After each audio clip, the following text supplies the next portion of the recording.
WhatsApp নিয়ে এবার আরো কঠোর পদক্ষেপ নিতে চলেছে মেটা। নতুন পলিসি নিয়ে কাজও শুরু করে দিয়েছে এই কোম্পানি। খুব দ্রুতই হোয়াটসঅ্যাপে চলে আসবে অ্যাকাউন্ট রেস্ট্রিকশন ফিচার। এবার নতুন নতুন কিছু নিয়ম লাগু হবে হোয়াটসঅ্যাপে।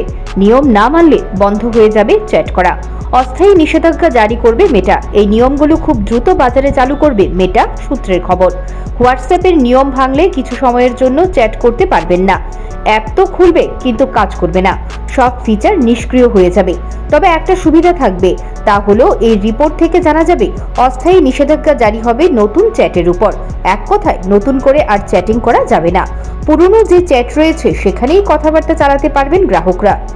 ইউজারের যোগাযোগ যাতে বন্ধ না হয়ে যায় তার শর্ত সাপেক্ষ এই সিদ্ধান্ত নিয়েছে Meta. Bureau report, news prime Tripura.